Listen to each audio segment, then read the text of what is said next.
Hello and welcome. My name is Mewaram Chaudhary और आप सभी का ज्ञान तरंग में स्वागत है। यहाँ पे हम स्टार्ट करेंगे एनटीए का पेपर नंबर 17।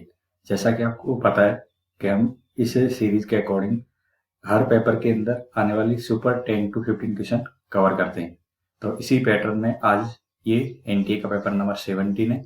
काफी अच्छा पेपर बनाया था और इस पेपर के अंदर भी कुछ सेलेक्टिव क्वेश्चन है जो आपको जरूर करने चाहिए। और यदि आप जेई 2020 को टारगेट कर रहे हैं तो स्पेशली ये आपके लिए सीरीज काफी इंपॉर्टेंट होने वाली है। इसके अलावा अगर आप जेई 2021 को भी टारगेट करने वाले हैं तो भी ये सीरीज इंपॉर्टेंट हो सकती है, क्योंकि यहाँ पे क्वेश्चन आपको सेलेक्टिव और बिल्कुल जेई पैटर्न के अकॉर्डिंग देखने को मिलते हैं। तो जरूर इस टाइप के क्वेश्चन आप लगाते रहें साथ साथ में। ठीक है, चलिए स्टार्ट करते हैं आज की क्लास का हमारा पहला क्वेश्चन। देखिए ये फर्स्ट क्वेश्चन है और आप इसको टॉपिक से देख के पता लगा सकते हो कि डिटर्मिनेंट का क्वेश्चन है। हमें क्या गिवन है, आप यहाँ पे देखोगे तो मोड ए की वैल्यू आपको गिवन है क्लियरली 3, मोड बी की वैल्यू 2 है और आपको ये कंप्लीट डिटर्मिनेंट फाइंड आउट करना है। तो यहाँ पे 3 मैट्रिक्सेस है, एक, ये 2 और ये 3। आप जानते हो जब भी हम डिटर्मिनेंट लेते हैं तो इंडिविजुअली डिटर्मिनेंट मैट्रिक्स का हो जाता है। तो यहाँ पे क्या लिखेंगे, एडजॉइंट बी इनवर्स का मॉडुलस या डिटर्मिनेंट और ये एडजॉइंट 3a इनवर्स। अब आपको प्रॉपर्टी पता होना चाहिए कि मुझे एडजॉइंट का डिटर्मिनेंट लेना हो तो कितना होता है, मोड की पावर n-1। यहाँ पे n कितना है तो आप कहोगे n तो 3a, इस क्वेश्चन में आपको क्लियरली दे रखा है। अच्छा, a इनवर्स का मॉडुलस लेना हो तो क्या होता है, ये होता है 1 by मॉडुलस a। और थर्ड प्रॉपर्टी ये कि अगर कोई कांस्टेंट अंदर हो डिटर्मिनेंट में तो उस कांस्टेंट को बाहर लेते हैं तो डिटर्मिनेंट का ऑर्डर जितना है उतनी k की पावर लग जाती है। अगर ये 3 पॉइंट हमको अच्छे से याद है तो ये क्वेश्चन बहुत आसानी से हो जाएगा। 1 पर मोड ए इंटू, इसको लिखेंगे तो क्या लिखेंगे बताओ, एडजॉइंट बी इनवर्स। तो एडजॉइंट बी इनवर्स का मतलब बी इनवर्स का स्क्वायर हो जाएगा। कैसे, n की वैल्यू 2 है। अच्छा, यहाँ पे लिखेंगे तो 3a इनवर्स का स्क्वायर हो जाएगा। फर्दर सिंप्लीफाई करेंगे तो 1 by मॉडुलस ए, ये लिखेंगे तो इनवर्स है तो नीचे आ जाएगा। और यहाँ पे कांस्टेंट बाहर है तो कांस्टेंट कितनी बार आएगा, n टाइम, पर स्क्वायर है तो 3 की पावर 6 टाइम बाहर आ जाएगा और नीचे मॉडुलस ए का स्क्वायर हो जाएगा। राइट, चलिए बस इसकी आपको इंडिविजुअल वैल्यू पुट कर लेनी। तो ये कितना है, 3 है, मोड बी की वैल्यू 2 तो 4 हो जाएगा, ये 3 की पावर 6 और ये कितना हो जाएगा 4। राइट, अब यहाँ पे आप देखोगे, ठीक है, तो आपको हाँ यहाँ से ये आंसर बनता हुआ दिखना चाहिए। कैसे, तो वो आप सिंप्लीफाई करोगे तो मोड ए की वैल्यू, एक मिनट, यहाँ पे मुझे 3 का स्क्वायर लिखना पड़ेगा तो ये 3 का क्यूब है, दिख रहा है, और इधर 3 की पावर 6 है तो 3 की पावर 3 by 4 यानी 27 by 4 इस क्वेश्चन का आंसर सही है। आसानी से इस क्वेश्चन को कर सकते थे। राइट, चलिए तो अब अगले क्वेश्चन पे आते हैं और ये वेक्टर का क्वेश्चन है, अच्छा क्वेश्चन कह सकते हैं। ठीक है, यहाँ पे बोला गया है 2 point P and Q are line on the curve, एक कर्व है y equal to log of 2x+3, इसके ऊपर एक पॉइंट लाई कर रहा है P and Q। ठीक है, इन xy प्लेन वाल। तो मैं यहाँ पे पॉइंट एज्यूम करता हूँ, लेट से x की वैल्यू x1 है तो y की वैल्यू कितनी हो जाएगी, log 2 x1+3। ऐसे दूसरा लिखेंगे तो x2 और यहाँ पे 2 x2+3। राइट, अब आप देखो यहाँ से आपको OP dot I cap equal to 1 दे रखा है। अब मुझे बताओ OP dot I cap equal to 1 को जब आप यूज करोगे तो इसमें केवल आई कंपोनेंट है तो ये इसके साथ मल्टीप्लाई होगा तो आपको पता है x1 की वैल्यू 1 आ जाएगी। x1 की वैल्यू कितनी आ जाएगी, 1। जैसे मैं x1 की वैल्यू 1 रखता हूँ तो P पॉइंट क्या हो जाएगा, 1, यहाँ रखेंगे तो 1+3 4 और लॉग के अंदर 4 है तो 2 आ जाएगा। ठीक है, ऐसे ही OQ dot J equal to 3। Right, तो OQ डॉट जे, अब जे की वैल्यू 3 आ गई। ठीक है, तो यहाँ पे मेरे पास में क्या बनेगा, आप समझ पा रहे हो, ये i के साथ जाएगा और ये j के साथ जाएगा, तो log 2 और इधर x2 plus 3 equal to 3, right. अब इसको जब सिंप्लीफाई करेंगे तो x2 यहाँ पे हो जाएगा तो ये 8 हो जाएगा और x2 की वैल्यू कितनी आ जाएगी, यहाँ देखो x2 की वैल्यू आपके पास में आ जाएगी 5। कितनी आ जाएगी, x2 की वैल्यू 5 आ जाएगी। समझ पा रहे कैसे, जब ये 3 था, ये 2 की पावर यहाँ पे इक्वल टू रखेंगे तो 2 की पावर 3 8 और x2 की वैल्यू 5 आ गई। तो पॉइंट Q आपका बताओ क्या होगा, पॉइंट Q लिखना चाहें तो 5,3 आ जाएगा, राइट। ये पॉइंट आ गया। अब आपको क्या करना है, OQ वेक्टर लिख लेना है। तो OQ वेक्टर में अच्छे से देख पा रहा हूँ 5i और 3j। अच्छा, OP वेक्टर कितना आएगा और 2 से मल्टीप्लाई करते हैं तो OP लिखेंगे तो 2i और ये 4j। अब OQ माइनस 2OP, इसको जब सिंप्लीफाई करोगे, जब इनको सिंप्लीफाई करेंगे तो OQ वेक्टर में से एक हटाएंगे, देखो 3i, मैं इनमें से सब्ट्रैक्ट कर रहा हूँ, 3i माइनस j, ठीक है, और इसका मॉडुलस लेंगे तो √10 आ जाएगा। अब पूछा क्या है, ये तो पूछा था बस, तो खत्म हो गया क्वेश्चन, ठीक है। तो जैसी कंडीशन दे रखी है उसके अकॉर्डिंग चलते जाना, तो साथ साथ में आई थिंक हो जाएगा, राइट। चलिए अब अगले क्वेश्चन में आते हैं। देखो कोरोना के टाइम पे कोरोना का क्वेश्चन पूछ लिया उन लोगों ने, तो word are written in order of dictionary, तो कोरोना की रैंक क्या आएगी। चलिए कोरोना जो वर्ड दे रखा है उसको अल्फाबेटिकली लिखते हैं, तो अल्फाबेटिकली लिखेंगे, पहले ए आएगा, फिर सी, फिर एम, ओ और आर आ जाएगा, राइट। अब मुझे डिक्शनरी के अकॉर्डिंग बनाना है, तो पहले मेरा स्टार्ट कहाँ से होगा, ए से स्टार्ट होगा। तो टोटल लेटर कितने हैं, यहाँ पे देखोगे तो 6 लेटर हैं, तो ये ए से स्टार्ट होने वाले 5 जगह होगी जिसमें ओ रिपीट हो रहा है, तो 5 फैक्टोरियल बाई 2 फैक्टोरियल यानी 60 तो आ जाएगा यहाँ तक, ठीक है। अब किससे स्टार्ट होगा, सी से, और मुझे भी सी चाहिए, तो ये यहाँ पे बंद कर दिया, इसको वहीं पे रख दिया। अब अगला स्टार्ट करेंगे तो ए से स्टार्ट होगा, तो यहाँ पे कितने, यहाँ से देखो बताओ ये कितने, 4, अभी भी ए रिपीट, ओ रिपीट हो रहा है, तो 4 फैक्टोरियल बाई 2 फैक्टोरियल, ये कितना होगा 24। नेक्स्ट क्या आएगा, सी तो अपनी जगह पे है, सी के बाद ए के बाद किसका नंबर आएगा, ए, ये ऑलरेडी फिक्स कर दिया हमने, ए से स्टार्ट, अपना अगला नंबर एन से स्टार्ट होगा, किससे स्टार्ट होगा, एन से स्टार्ट होगा, तो एन से स्टार्ट होने वाले कितने होंगे, स्टिल 4 10 प्लेस है, तो 4 फैक्टोरियल बाई 2 फैक्टोरियल, तो ये 24 आ जाएगा। अब किससे आएगा, सी फिक्स कर दिया, अगला नंबर किसका आना है, ओ का, और ओ मुझे क्वेश्चन के अकॉर्डिंग चाहिए तो उसको भी फिक्स करना पड़ेगा, राइट। अब फिर क्या आएगा, ए आएगा, तो अब जगह कितनी खाली है, 3, तो 3 फैक्टोरियल, तो 6 हो गया।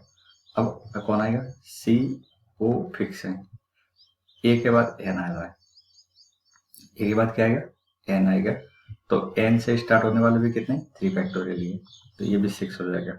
देखते जाना, जहां आपको मिले वही फिक्स करते जाना है, ये फिक्स कर दिया।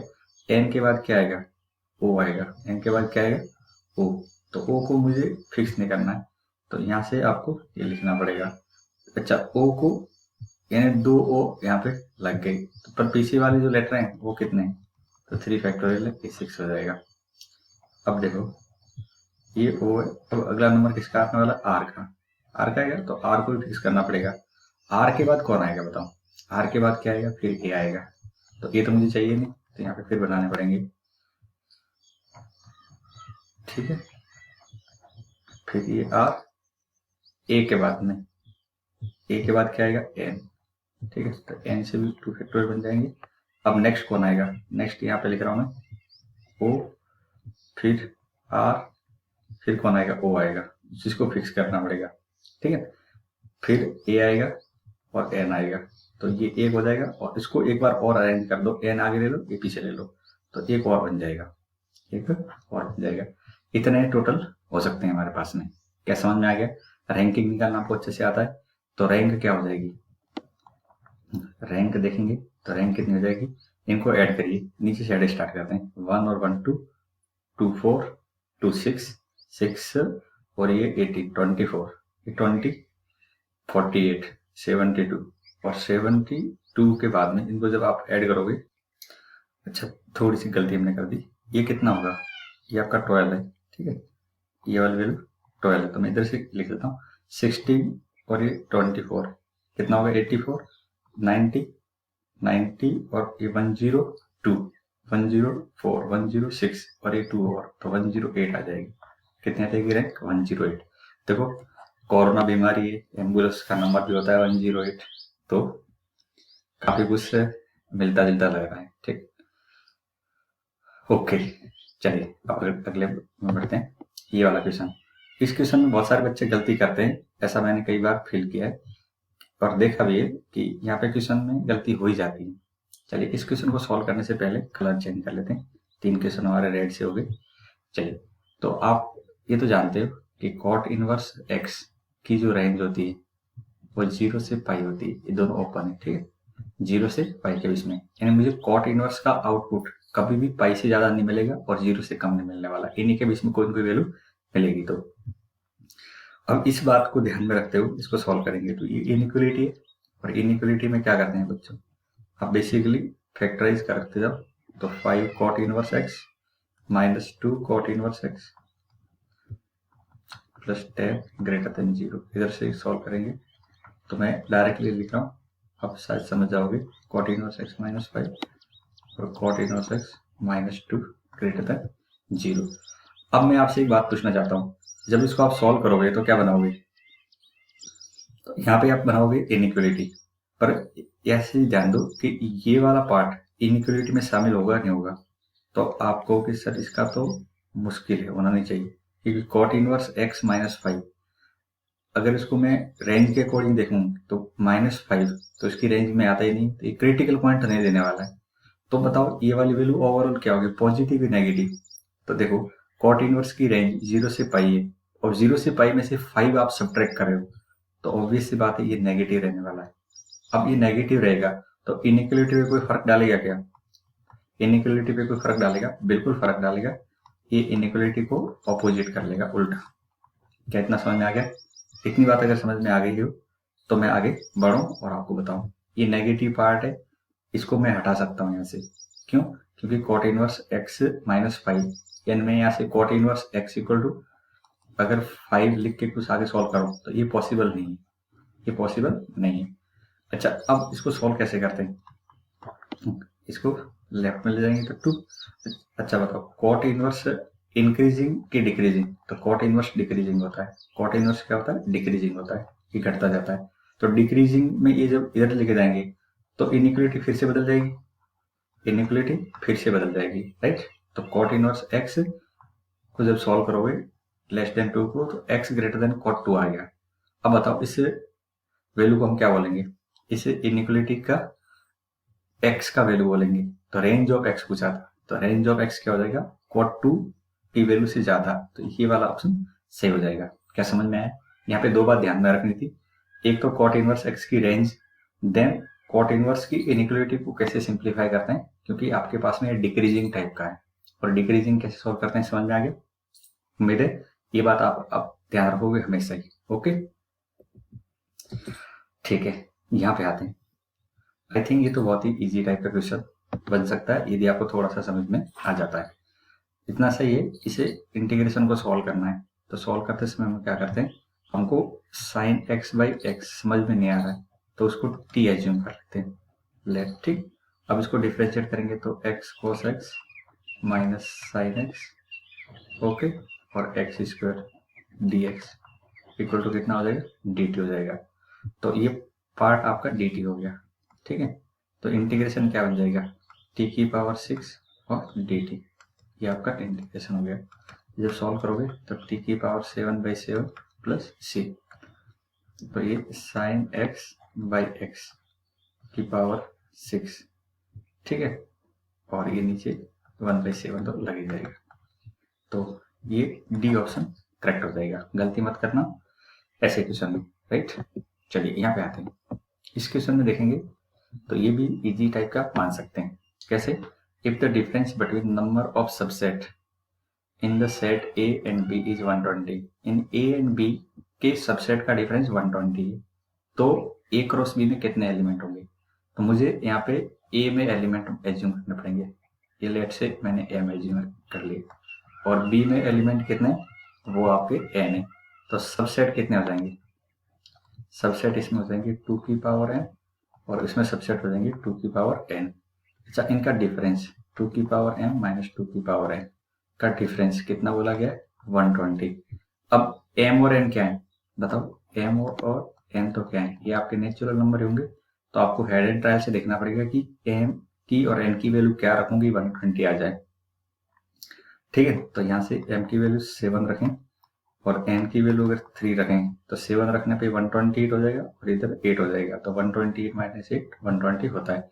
तो m की वैल्यू 7 और n की वैल्यू 3, और इसका उल्टा भी हो सकता था, m की वैल्यू 3 और n की वैल्यू 7 भी हो सकती है, क्योंकि मॉडुलस लेना है, राइट। अच्छा, अब आगे क्या पूछा है? n a क्रॉस b पूछा है।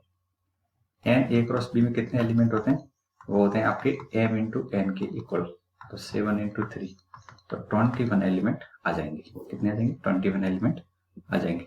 ओके, नाउ मूव करते हैं नेक्स्ट क्वेश्चन की तरफ।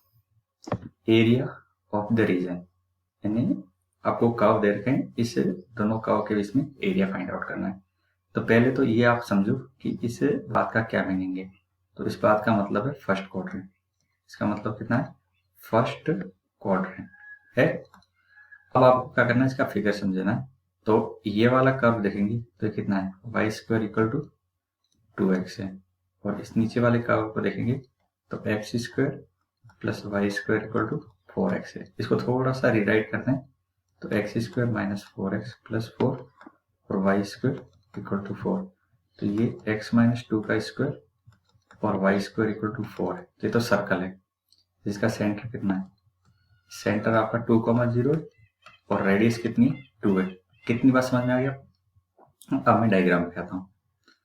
जैसे डायग्राम बनाएंगे, ठीक है, तो आप देखिए इस डायग्राम के अंदर आपका क्या है? वाई स्क्वायर इज 2x और सर्कल है। तो मैं पहले सर्कल बना लेता हूँ। सर्कल का सेंटर 2,0 है, तो यहाँ पे 2,0 मार्क कर ले। रेडियस कितनी? 2 है। तो ऑब्वियस सी बात है एक ऐसा सर्कल बनना चाहिए, राइट। अब ये वाई स्क्वायर 2x है, ठीक है, तो इधर कलर चेंज कर लेते हैं और Y square equal to 2x का ग्राफ बनाते हैं। तो Y square equal to 2x ऐसा ग्राफ बनना चाहिए, ठीक है। अब क्या बोला गया कि सर्कल के तो अंदर और पैराबोला के बाहर, ग्रेटर का मतलब होता है बाहर। तो सर्कल के अंदर, पैराबोला के बाहर और फर्स्ट क्वाड्रेंट में कौन सा एरिया? यही तो है। तो ये वाला एरिया आपको फाइंड आउट करना है, ठीक है। अब नीचे वाला पोर्शन जरूरत नहीं। अच्छा, अब इसको क्या करते हैं? एरिया निकालने के लिए यहाँ पे इंटरसेक्शन पॉइंट तो निकालना पड़ेगा। इंटरसेक्शन पॉइंट कैसे निकालेंगे? तो ये वाली इक्वेशन है, ये वाली, यहाँ पे वाई स्क्वायर की जगह आप कितना रखो? 2x रख दो। तो X square plus 2x equal to 4x। तो X square equal to 2x। तो x की वैल्यू 0 एंड 2 आ जाएगी। यानी इंटरसेक्शन यही पे हो रहा है, जस्ट ये सेंटर के जस्ट ऊपर हो रहा होगा। ये वाला पॉइंट देखेंगे तो 2,2 आ जाएगा, राइट। कैसे? आ जाएगा आसानी से, कोई दिक्कत नहीं। अच्छा, ये वाला एरिया कैसे निकालूं मैं? अब एरिया निकालना है तो पहले तो आपको पैराबोला का इंटीग्रेट करना पड़ेगा 0 से 2 और √2 √x dx माइनस क्या करना पड़ेगा? ये क्वार्टर सर्कल करना पड़ेगा 1/4 सर्कल, क्योंकि ऐसे 4 पार्ट बन गए तो ये सेंटर के जस्ट ऑपोजिट है, क्वार्टर सर्कल करना पड़ेगा। तो 1/4 सर्कल, तो √2 बाहर आ गया। इसका इंटीग्रेशन 2/3 x की पावर 3/2 0 से 2। अच्छा, 1/4 सर्कल का एरिया पाई, r कितना है? 2, r 2 है तो इधर 4 आ जाएगा, ये ऐसे कट जाएगा। अच्छा, उल्टा लिख दिया मैंने, यहाँ पे प्लस, यहाँ पे माइनस आएगा और यहाँ प्लस आएगा, क्योंकि सर्कल बाहर है। तो ठीक है, ओके, ये और इधर प्लस हो जाएगा। तो अब कितना होगा? पाई माइनस, इसको जब सॉल्व करोगे तो आपका 8/3 आंसर आ जाएगा। कितना आ जाएगा? 8/3 आ जाएगा। आसानी से मिल जाएगा, ऐसी कोई दिक्कत नहीं आएगी। ओके, तो इस क्वेश्चन का आंसर डी हो जाएगा। ऐसा क्वेश्चन आपकी स्टेट बोर्ड या सीबीएसई बोर्ड के एग्जाम में भी, बुक के अंदर भी क्वेश्चन है, ठीक है, तो कोई दिक्कत नहीं, इस क्वेश्चन को आप सॉल्व कर लोगे। ये आते हैं। अब इस क्वेश्चन में बच्चे कई बार गलती कर लेते हैं, ठीक है, इस वजह से मैंने क्वेश्चन लिया था। 3 लाइन है और एक कॉन्करेंट बोला गया है, तो पी की वैल्यू कितनी हो सकती है? Number of value of P पूछा है। अच्छा, कॉन्करेंट में क्या करते हैं, डिटर्मिनेंट 0 कर देते हैं, यानी यहाँ पे जो ये वैल्यू है इनके कोएफिशिएंट का डिटर्मिनेंट बनाते हैं, तो 1 1 और -1, फिर p 2 और 1, इधर कितना है 4 2p और 7, और उसको लिखेंगे तो डिटर्मिनेंट इक्वल टू 0, राइट। अब देखिए, अब यहाँ से जब सॉल्व करेंगे तो 1 तो यही रहेगा, a40 -2p, इधर -1, इधर कितना आएगा 7p -4 आ जाएगा, और ये -1 लिखेंगे तो यहाँ पे 2p स्क्वायर -8 इक्वल टू 0। ये कंडीशन होती है डिटर्मिनेंट की मदद से कॉन्करेंसी को सॉल्व करने की, ठीक है। 40 -2p -7p +4 2p square +8 equal to 0। देखो यहाँ पे 2p स्क्वायर, तो इसको लिखेंगे तो 2p स्क्वायर, इधर कितना हो गया बच्चों, ये आपका 9p हो जाएगा, तो प्लस का 9p आ गया, राइट। कांस्टेंट कितने हो गए 14 + 4 18 + 26 हो जाएगी, ठीक है। अब इसको सॉल्व करेंगे और हमको क्या निकालना है, आपको वैल्यू निकालनी है, तो अगर कोई गलती नहीं करेगी इधर ये माइनस आएगा, राइट। अब आपको यहाँ से लिखना है, तो क्या लिखें, मल्टीप्लाई करेंगे तो 52 और ऐड करें तो कितना आ जाए 9 आ जाए, तो 30 और 4 हो जाएगा, यहाँ से सॉल्व करेंगे तो आपका 2p + 30 ओके, और क्या हो जाएगा यहाँ से p -2 आ जाएगा, राइट। तो p की वैल्यू 2 मिल रही है मुझे बेसिकली, -13/2 एंड 2। अब जल्दबाजी मत करो और आंसर पे मत जाना कि 2 आंसर होगा, क्योंकि p की वैल्यू 2 मिली है। यहाँ पे ये p = 2, p = 2 रिजेक्ट हो जाएगा, ठीक है। क्यों रिजेक्ट हो जाएगा, क्योंकि p की वैल्यू 2 रखेंगे यहाँ पे, तो ये वाली इक्वेशन क्या बनेगी आपको, देखो 2x + 2y + 1 = 0, जो कि फर्स्ट लाइन के साथ में पैरेलल है, किसके साथ में, x - 1 = 0, तो ये कॉन्करेंट नहीं है, इस वजह से ये रिजेक्ट हो जाएगी, ठीक है। ये क्या करेंगे, इसको रिजेक्ट आपको करना है, तो p की वैल्यू केवल एक ही बच रही है, और इस वजह से इसके नंबर ऑफ p's वैल्यू कितनी हो जाएगी 1 फॉर कॉन्करेंट, ठीक है। तो ध्यान रखना ऐसे टाइप के क्वेश्चन में जल्दीबाजी में गलती नहीं करें, ओके। चलिए अब अगले में बढ़ते हैं और सॉल्व करने की कोशिश करते हैं। तो ये आपको बोला है कि y = 1/x है, तो देन ये वाली वैल्यू क्या होगी, राइट। तो हम कैसे सॉल्व करेंगे वो थोड़ा सा समझने वाला पार्ट है, ठीक है। तो जैसा कि आपको बोला गया है कि y = 1/x है, आपको पुट करना है, तो बताओ मुझे dy = कितना हो जाएगा, -1/x² × dx हो जाएगा। तो आपको जहाँ y दिख रहा है उसकी जगह a रिप्लेस करो, तो dx - x², और ये वाला पार्ट कितना हो जाएगा 1+, राइट, और इसको चेंज मत करो, +3 रहने देते हैं। जब इसको आप सिंप्लीफाई करोगे तो यहाँ पे देखो माइनस साइन तो है, और ये सिंप्लीफिकेशन के बाद में मैं आपसे ये कहूँगा कि ये ऐसा बन जाएगा, ठीक है, ये कुछ ऐसा बन जाएगा, ये दोनों कैंसिल आउट हो जाएंगे और वैल्यू केवल 3 बचेगी। बस इस क्वेश्चन में यही करना था, इस क्वेश्चन में इतना सा ही काम करना था, समझ गए क्या, याद रह जाएगा, ओके। अगर याद रह जाए तो काफ़ी अच्छी बात है, क्योंकि इस टाइप के क्वेश्चन आपको एक्चुअली और बच्चों से आगे ले जाएंगे जो बाकी लोग नहीं कर पाते हैं, ठीक है।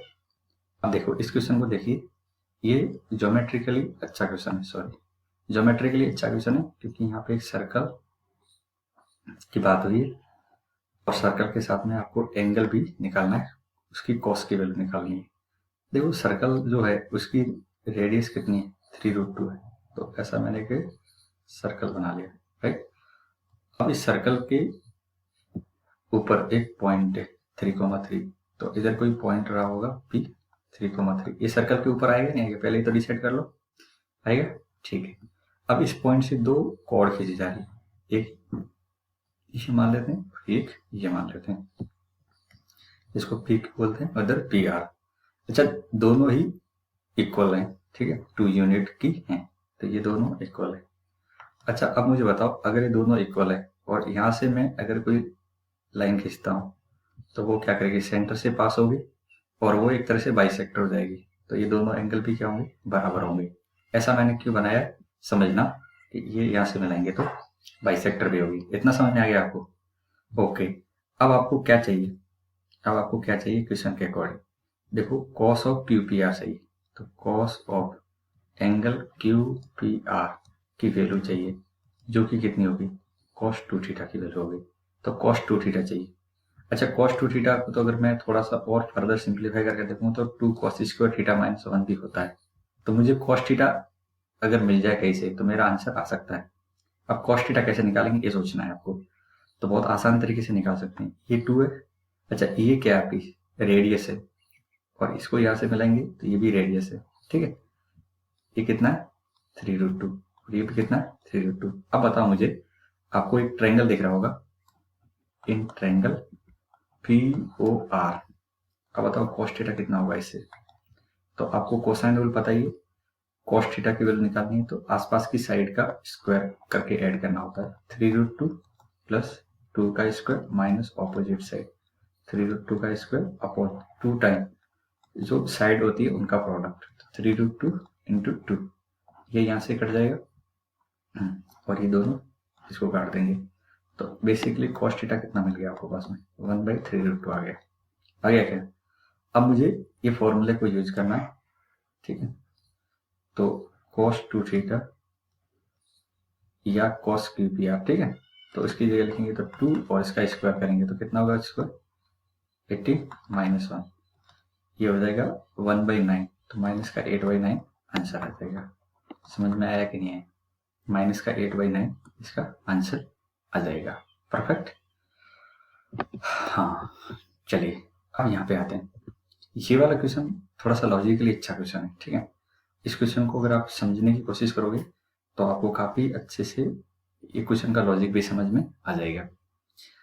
अब क्या बोला गया, the equation of parabola which cut the parabola y square equal to 4x bx, y square equal to 4bx orthogonally having the same axis and latus rectum 8b। यानी इस पैराबोला को एक दूसरा पैराबोला है वो ऑर्थोगोनली कट कर रहा है और उसकी एक्सिस भी वही एक्सिस है जो इस पैराबोला की। तो यहाँ पे एक्स एक्सिस कौन सी है, इसकी एक्सिस कौन सी, एक्स एक्सिस है इसकी एक्सिस।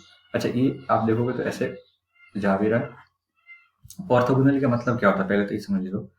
जैसे आपके पास में दो कोई कर्व है, ठीक है, और वो दोनों कर्व एक दूसरे को कहीं इंटरसेक्ट करें, तो इंटरसेक्शन पॉइंट पे जो टेंजेंट बनती है उन टेंजेंट के बीच में अगर 90 डिग्री का एंगल बनता है तो उसको बोलते हैं ऑर्थोगोनल।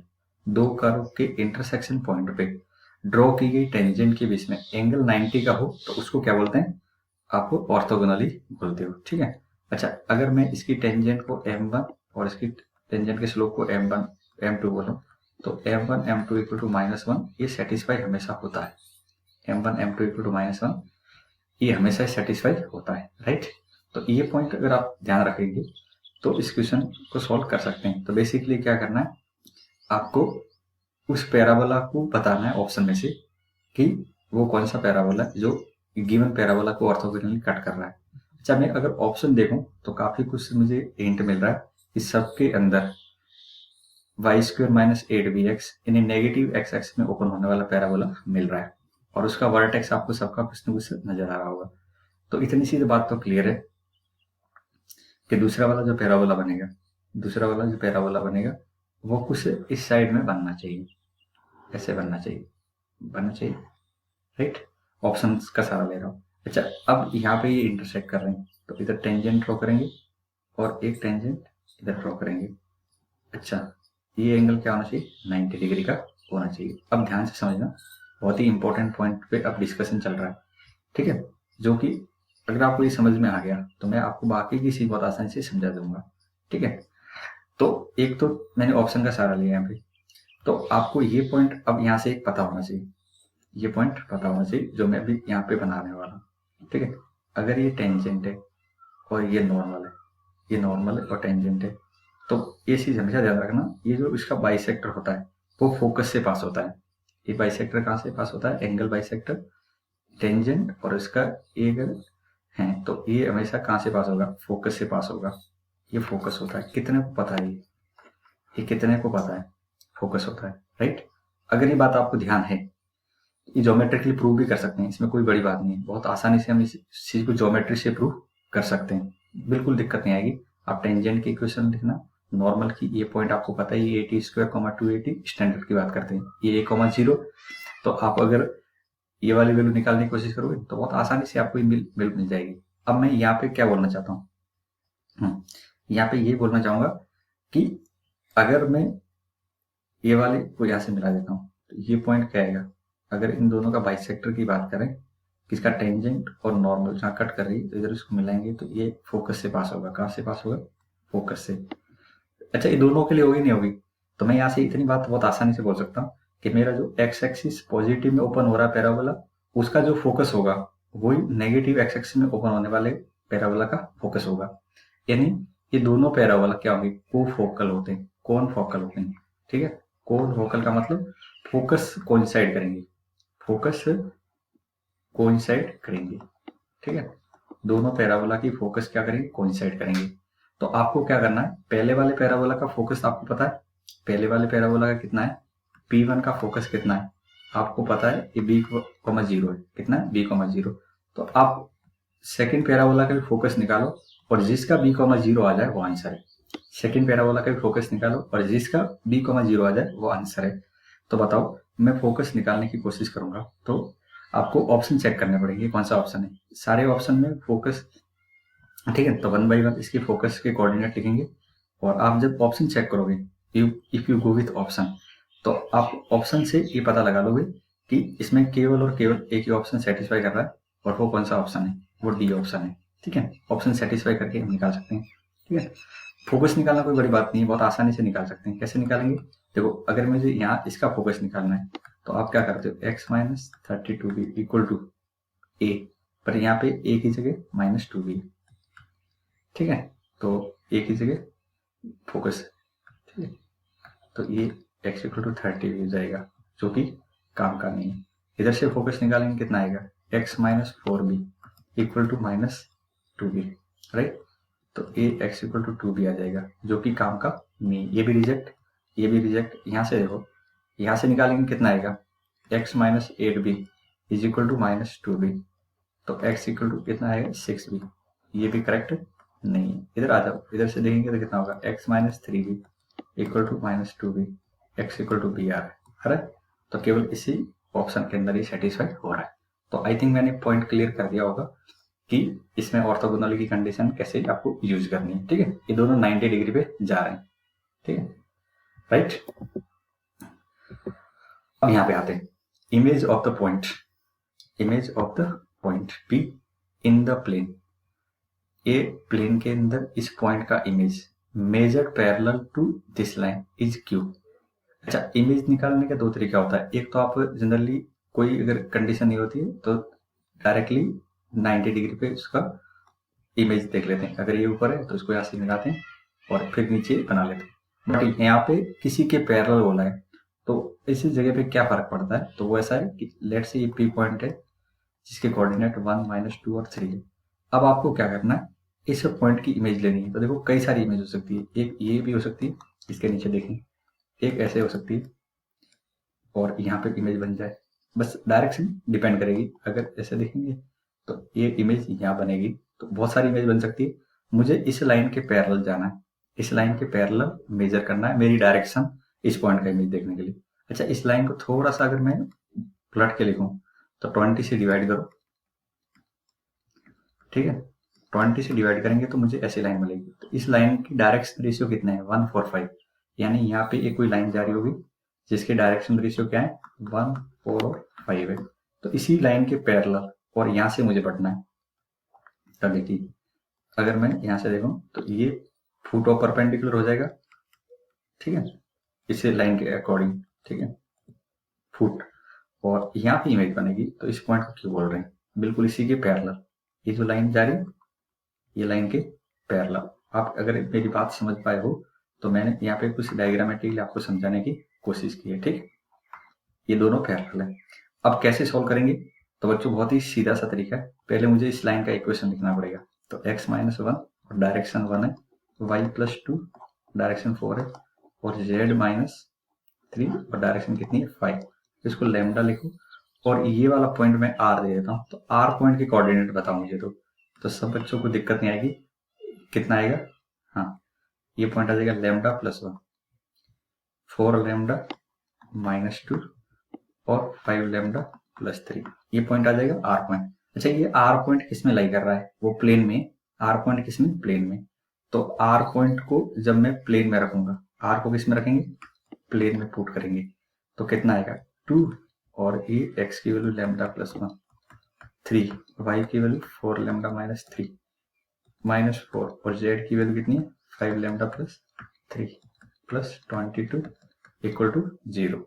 यहाँ पे 2 लैम्डा और इधर कितना? 12 है, 14 लैम्डा हो गया और माइनस 20 तो माइनस का 8 लैम्डा। अच्छा, बाकी की कैलकुलेशन आप देखोगे तो 2 यहाँ से आ रहा है, माइनस 6 आ रहा है, तो माइनस का 4 और माइनस कितना हो गया? माइनस 12। तो माइनस यहाँ से देखेंगे तो +2 माइनस 6 और माइनस का 4, माइनस 4 और माइनस माइनस 16। कोई गलती तो नहीं कर दी? ओके, आई थिंक यहाँ पे एक बार चेक कर लेते हैं।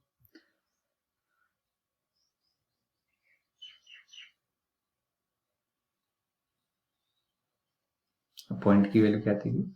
5 लैम्डा। ठीक है, ठीक है, यहाँ पे 8 आ जाएगा, उधर 0 करेंगे तो लैम्डा की वैल्यू 1 आ जाएगी, राइट?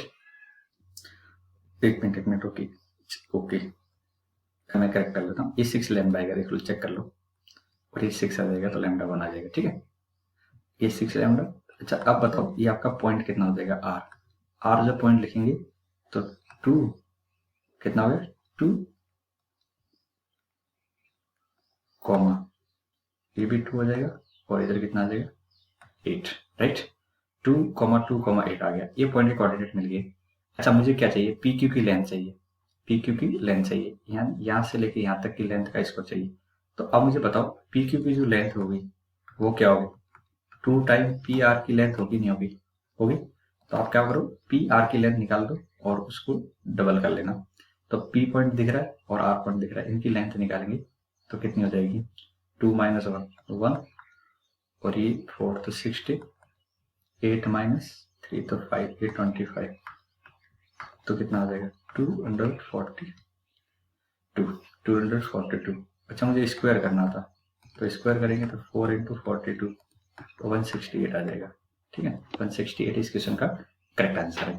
तो आई थिंक समझ में आ गया होगा कि किसी के पैरेलल का कॉन्सेप्ट क्या होता है, राइट? बढ़ सकते हैं अगले क्वेश्चन की तरफ।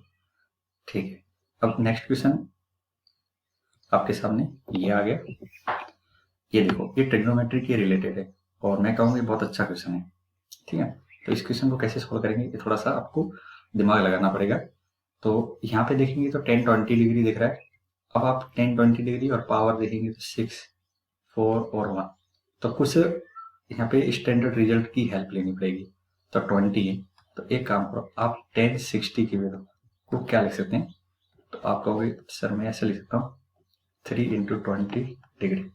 अच्छा, आपको 10-3x का फॉर्मूला पता है? 10-3x का फॉर्मूला आप बोलोगे सर पता तो है, बस एक बार आप चेक करवा दो। 3 10x माइनस 10 क्यूब x और 1 माइनस 3 10 स्क्वायर x, ये फॉर्मूला होता है। अच्छा, x की जगह 20 डिग्री एज्यूम करो आप, तो x की जगह तो कितना हो जाएगा? 3 20 डिग्री और 10 क्यूब 20। ऐसा मैं क्यों कर रहा हूँ ये आपको अब धीरे धीरे समझ में आने लग जाएगा। अच्छा, ये वाली वैल्यू कितनी होती है? √3 होती है। तो थोड़ी देर के लिए आपकी कैलकुलेशन इजी हो, इसको t एज्यूम कर लेते हैं। तो ये कितना हो गया? 3t minus t cube is equal to √3 और 1 माइनस 3t स्क्वायर। ऐसा हो गया, नहीं हो गया? अब मुझे ये तो चाहिए ये एक्सप्रेशन बन जाए। तो यहाँ पे पावर 6, 4 और 2 दिख रहे हो और मेरे पास में जो भी एक्सप्रेशन आ रहा है उसमें पावर कितनी है? 1, 3। तो इसका अगर मैं स्क्वायर कर दूं, क्या कर दूं? स्क्वायर कर दें। Square both side. तो स्क्वायर करें बोथ साइड में कितना हो जाएगा? 90 स्क्वायर प्लस टी की पावर 6 और ये आ जाएगा 6 टी की पावर 4, राइट? इधर साइड से स्क्वायर करेंगे कितना आएगा? 3 1 प्लस 9 टी की पावर 4 और 6 टी स्क्वायर, राइट? अब आप इस एक्सप्रेशन को एक बार फिर से लिखने की कोशिश करो और आपको ये रिजल्ट बहुत ही शानदार तरीके से दिखने लग जाएगा। कैसे? तो आप देखो यहाँ पे आपके पास में हाईएस्ट पावर कितनी चाहिए, टी की पावर 6 चाहिए। अच्छा, टी की पावर 6 इसको ले लिया। अब पावर 4 वाले यहाँ से कितना आएगा, -6, और इधर से कितना आएगा 27, तो ये माइनस का 33 हो गया, राइट। अब टी स्क्वायर वाली टर्म देखो, इधर से कितनी आएगी, माइनस का 18 आएगी, और इधर से कितना है 6, तो 18 और 6 तो 24 टी स्क्वायर हो गया। हाँ, एक्चुअली 9 हो जाएगा, तो 27 हो जाएगा, राइट। और कितना आ रहा है, और आप देखोगे तो यहाँ पे वैल्यू माइनस का 3 आ रही है, इक्वल टू 0। अब ये वाली वैल्यू देखोगे तो ये 3 के इक्वल टू बन रही है। ये वाली वैल्यू कितनी बन रही है, टी की पावर 6 माइनस 33 टी की पावर 4 प्लस 27 टी स्क्वायर, ये 3 आ रहा है। अब देखो यहाँ पे ये वाली वैल्यू एग्जैक्टली वही है जो आपने वहां लिखी है, ठीक है। तो ये मुझे यहाँ से एक्सप्रेशन कितनी मिल रही है, 3 और ये 4, तो आंसर तो 7 हो जाएगा। तो क्या चीज हमने दिमाग लगाया था इसमें कि 20 डिग्री है, तो tan 60 को यूज में लिया, और tan 60 को यूज में लेके फिर दोनों साइड स्क्वायरिंग कर ली, राइट। तो थोड़े से ये क्वेश्चन ऑफ ट्रैक होते हैं, हटके होते हैं। तो इन क्वेश्चन का एक ही तरीका होता है कि आप कुछ एनालिसिस करके अपने रिजल्ट तक पहुंचने की कोशिश करें, राइट। अब यहाँ पे आते हैं, ये हमारा सेकंड लास्ट क्वेश्चन है, उसके बाद एक और क्वेश्चन है, फिर आज की क्लास हमारी खत्म हो जाएगी। देखिए, तो इस फंक्शन के अंदर आपको गिवन है कि ये कंटिन्यूस है x=4 पे, तो 1/ab की वैल्यू क्या होती है, ठीक है। अच्छा, कंटिन्यूस होने के लिए क्या होगा, आपका फंक्शन की वैल्यू और LHL और RHL ये इक्वल होंगे। अच्छा, फंक्शन की वैल्यू कहाँ पे बात कर रहे हैं अपन, x=4, एट x=4, तो x=4 है, फंक्शन की वैल्यू तो 4 है, और मुझे RHL निकाल लेना चाहिए, x10⁴ 1 plus √5 plus x minus a upon में x माइनस 4। इतना समझ में आ गया। अब इस लिमिट को सॉल्व करना है, बस इससे काम आपका आसान हो जाएगा। तो मैं सबसे पहले इस लिमिट को सिंप्लीफाई करने के लिए पुट करूंगा, क्योंकि x टेंड टू a पे, तो उसका तरीका क्या होता है, x की जगह 4 प्लस h पुट कर लेते हैं, तो h कितना हो जाएगा, 0 को टेंड करेगा। इससे क्या होगा, आपको अप्रोक्सीमेशन या कुछ स्टैंडर्ड रिजल्ट अप्लाई करनी वो आसान हो जाएंगे। ये कितना हो जाएगा, 9 प्लस h हो जाएगा, राइट, माइनस a, और इधर से कितना आ जाएगा, h आ जाएगा। अब आप मुझे यहाँ से कुछ बताते जाओ, ये अगर आपका 9 प्लस h है, तो क्या इसको आप ऐसा लिख सकते हो क्या, इसमें से 9 कॉमन लेंगे तो बाहर 3 आएगा, तो 1 प्लस h/9 की पावर 1/2। इसको फर्दर सिंप्लीफाई करेंगे तो 1 प्लस h/18 आ जाएगा, और उसको आगे और सिंप्लीफाई करेंगे तो h/6 आ जाएगा। यानी 9 प्लस h की जगह मैं लिख सकता हूँ 3 प्लस h/6। एक बार इसको रिप्लेस तो करो, फिर आगे देखते हैं। तो ये रिप्लेस करेंगे तो 1, और इधर 3 और h/6 आ गया, माइनस a अपॉन h। अब और आगे अगर देखें तो ये कितना हो गया, 4 plus h/6 minus a upon h। अब इसको फिर सिंप्लीफाई करना है, तो मैं अब सेकंड रिजल्ट पे आता हूँ। अब बताओ मुझे, 4 प्लस h/6 है, इसमें से मैं अगर 4 कॉमन लगाऊं तो बाहर 2 आएगा, तो 1 प्लस h/24 की पावर कितनी हो जाएगी, 1/2, राइट। और इसको फिर सिंप्लीफाई करेंगे तो ये 1/2 से मल्टीप्लाई हो जाएगा, तो h/48, ठीक है। मैंने ज्यादा टर्म नहीं लिखनी कि नीचे h ही है, तो उसको मैं लिख सकता हूँ 2 प्लस h/24। क्या समझ में आया, इसी जगह पे कितना आ जाएगा, इसी जगह पे आपका आ जाएगा 2 प्लस h/24 माइनस a/h। अब यहां से ध्यान से समझना, ये कंप्लीटली वैल्यू भी b के इक्वल टू चल रही थी। अब ध्यान से ये समझना है कि यहाँ पे जो भी मेरे पास में लिमिट है वो तो डिफाइंड है, ये लिमिट देखो डिफाइंड b के इक्वल टू आ रही है। तो यहाँ से मुझे b के इक्वल टू लिमिट कब मिलेगी, जब ऊपर h है तो नीचे भी h कैंसिल आउट हो जाए, तो उसके बीच में रोड़ा कौन है, परेशानी कौन कर रहा है, यहाँ पे 2 - a कर रहा है। तो यहाँ पे 2 - a को कुर्बानी देनी पड़ेगी, 2 - a को 0 होना चाहिए, यानी a = 2 तो होना ही पड़ेगा। ऐसा होगा तो h से h कैंसिल आउट होगा। अब मैं देख पा रहा हूँ कि जैसे 2 - a को 0 करता था तो मेरी b की वैल्यू कितनी आएगी, अब बताओ b की वैल्यू कितनी आएगी, ऐसे एच कैंसिल आउट हो जाएगा, ये तो 1/24 आ जाएगा। कितना आ जाएगा? 1/24 आ जाएगा। क्या समझ में आया आपको 1/24 का कॉन्सेप्ट? अब आप दोनों को मल्टीप्लाई कर दो तो ए बी की वैल्यू 1/12 होगी, तो 1/AB कितना हो जाएगा? 12 हो जाएगा। तो लॉजिकली देखें तो अच्छा क्वेश्चन था ये। ठीक है, तो अब बढ़ते हैं हमारे आज की क्लास के लास्ट क्वेश्चन की तरफ। ठीक है, तो ये पॉइंट आप ध्यान रखना, अप्रोक्सीमेशन वाला। ठीक है, अगर किसी को ये पॉइंट, चलिए तो ये हमारा लास्ट क्वेश्चन है, और इस क्वेश्चन के अंदर आपको गिवन है दो एक्सप्रेशन P1 एंड P2, और दोनों का प्रोडक्ट निकालना है। कंडीशन क्या है कि ये x³ इक्वल टू 1, यानी x³ - 1 एक इक्वेशन है। इसके रूट में एक रूट तो ओमेगा होता है, एक ओमेगा स्क्वायर और 1 होता है, तो एक क्यूब रूट ऑफ यूनिटी है। ठीक है, तो यहाँ पे जो W दिख रहा है वो एक्जेक्टली ओमेगा है, तो ओमेगा क्यूब 1 होता है, ये आप जानते हो।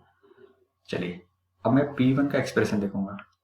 ठीक है, और क्या होता है 1 + ओमेगा + ओमेगा स्क्वायर, 0 तो होता है। अच्छा P1 की वैल्यू क्या है? जीपी है, ये तो ये क्या है? जीपी है।